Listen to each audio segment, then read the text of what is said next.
In our last video, we covered the format of a resume and went a bit more in detail on how to properly format it. For this video, we'll go over a few things that you should keep in mind while building out your perfect resume. Hello and welcome to the Work for Warriors Nevada Virtual Training Library. My name is Ismail, and today we're going to go over a few resume do's and don'ts. Before we begin, if you did not watch the first two videos in this series and you're unfamiliar with resumes, I highly suggest that you watch the other two videos in the series before continuing on with this one. You can find our first video on our website, workforwarriorsnv.org, or on our YouTube channel. Be sure to check that out before continuing this video. Let's start with the resume don'ts. There are a lot of misconceptions and rumors going around on what you should do on a resume, and we will eliminate a few of those now. Do not include personal info outside of contact information, including pictures. Don't talk about your hobbies outside of work, familial status, marital status, or living conditions. This is not applicable to the job and may get you or the employer in trouble. Don't risk it. Do not use an objective statement. This is an outdated method that is no longer the standard for resumes. I stated in an earlier video that your resume should be talking about your qualifications for the job, not what you want out of the job. Do not use personal pronouns. Again, this will reveal personal information about you. It is best to not use personal pronouns at all.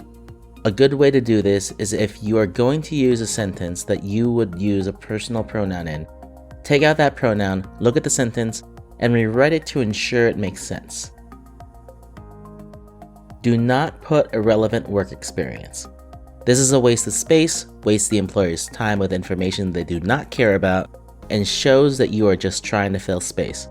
An employer will rather see a resume that isn't full but has great applicable work experience than a cluttered resume with experience that does not apply to the job. Do not write in paragraph form. This makes it difficult for a recruiter to scan your resume, and they may miss important info as they're going through their quick scan. Do not make spelling or grammatical errors.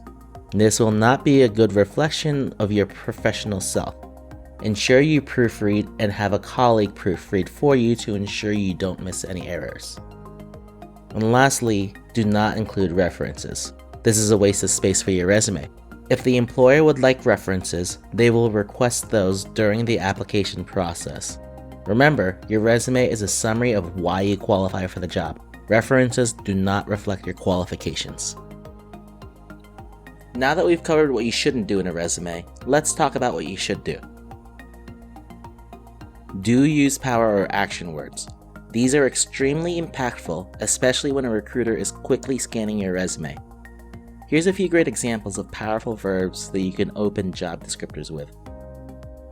If you led a project, you can use verbs such as chaired, controlled, coordinated, executed, headed, operated, organized, oversaw, planned, or produced.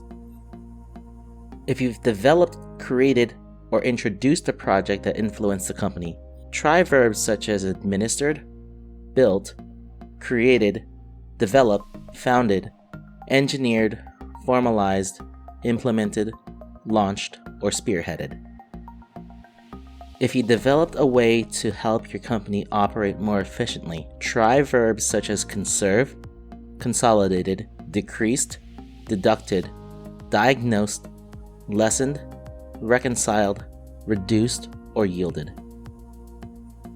If you've changed or improved a process with your company's process that enhanced the company's performance, try verbs such as converted, influenced, modified, overhauled, redesigned, reorganized, simplified, streamlined, updated, or transformed. If you manage a team, elevate the word managed or led by using cultivated, directed, facilitated, guided, hired, mentored, regulated, supervised, trained, or unified. Do replace responsibilities include with career accomplishments whenever you want to include it in your resume. This is a small change in wording that has a meaningful impact on a recruiter. This puts you in a better light and shows that you are proud of the work you've done.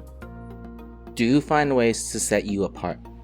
Remember that your resume reflects your unique accomplishments. Everyone's accomplishments are different, so be sure to show the impact that you had by showing quantitative and qualitative information that shows the impact of your accomplishments. Do include at least 5 keywords from the job description.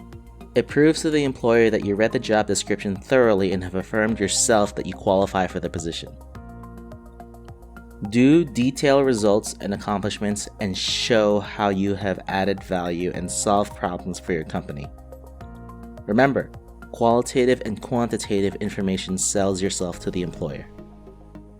And lastly, do include STAR statements in your description and accomplishments. STAR statements are situation, task, action, result. An example of this would be, utilize current customer feedback to revise outdated event information stations, improving customer satisfaction rating by 7%. This is a powerful statement on your performance in a position. Utilize STAR statements throughout your resume to have impact on the resume reviewer. And this has been the third part of the 3-part series covering resumes. We hope that this will help you kickstart your resume building process and has given you a good starting point. Don't forget that Work for Warriors Nevada is a community agency with offices in Las Vegas and Reno, ready to serve the military and veteran community as well as their families. If you need more assistance or have questions, check out our website, workforwarriorsnv.org. Don't forget to subscribe to our YouTube channel to keep up with our latest training videos, and be sure to check out all our social media platforms for the latest updates. Links to all our socials down below. Thank you for watching, and happy job hunting.